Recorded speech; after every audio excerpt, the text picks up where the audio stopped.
Hello, and welcome back to Zarnot Gaming. By request, I'll be making a video for SK here.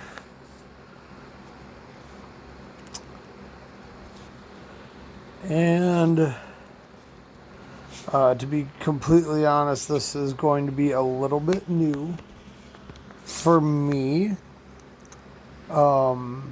But we're going to give it a try. Obviously, the goal is always with SK to pull him down off the throne. But now having Bellator up at Gold 1 status and Magam Ra and Rivas, I'm trying to use a version of a team that it doesn't matter whether or not SK comes down off the throne. So let's take a look at what happens. This isn't an ideal map for kiting down anyways, but on the other two maps where you can walk a unit onto the barbed wire, if you have Creed, putting Creed on that barbed wire is a really good way to get a high percentage chance of pulling SK down off the throne from what I've seen and personally experienced. So... and no luck. I'm pulling him off. So what's most important to me here is to make sure I kill this unit who is adjacent to Silent King. So I actually am going to move Eldron into range closest there. And I'll even go so far as to use my Yerk summon here so that I can lock Silent King in place.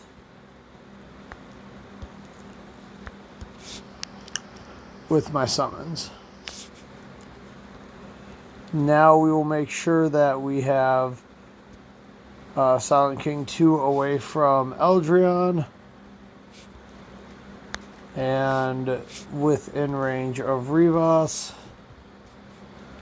And this should set up the rest of the fight just like this.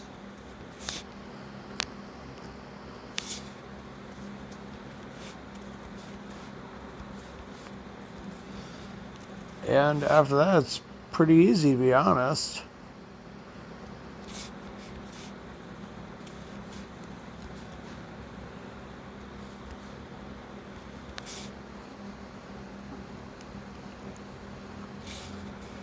And we will finish off with our big doom and get just about 147,000 damage.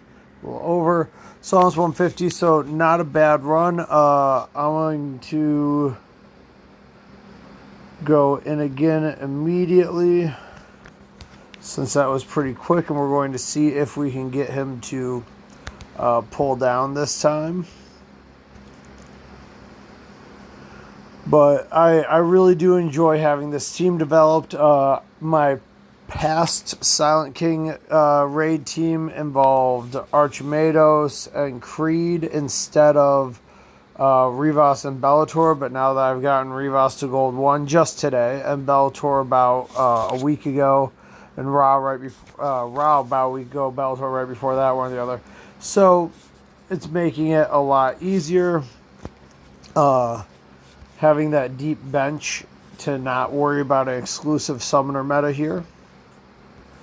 But still trying to pull him down. I'll learn from my mistake. I'm going to move Ra to here right away this time. That way if he does summon, I won't have to move Ra in order to get in position. Oh, and he comes down. Perfect. So...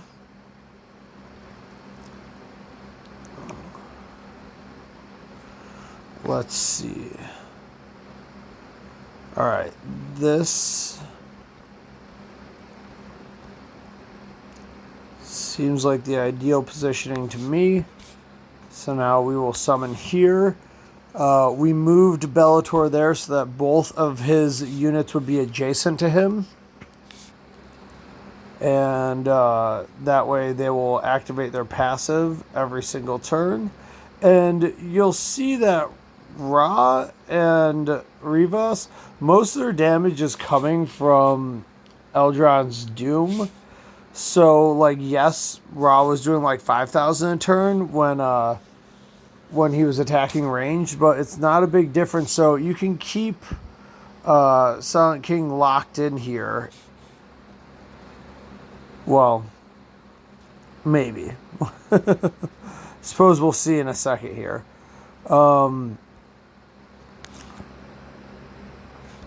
I'd like to be able to keep him locked in here.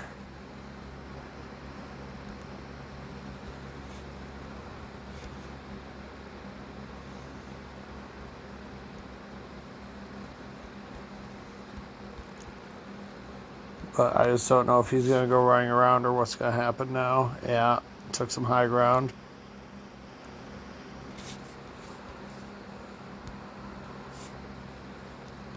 Oh, that was a misplay.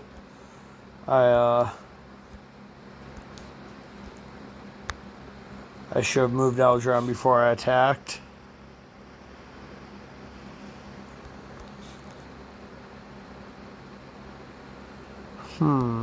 Well, 2 turns left. I think it's worth it to move him and get my extra attacks on the next turn. But it's not going to work because I'm not even going to get back. So, funny enough, using this team, Downfall, I end up losing a lot of damage when he does come down versus the last run. So, interesting turnaround there. Did more damage with him on the throne, locked in place. And I'm pretty sure, I don't know, if he comes down that I could have waited one more turn to summon with Bellator. Did something uniquely different. Obviously, if he comes down, the best team is like having Archimedos and locking him in place. But you can't predict, you know. There's a 50-50 run. So there you have it. A couple of runs with like a little bit of a different meta versus him. 147 and 125k. Definitely not bad either way. So there you go.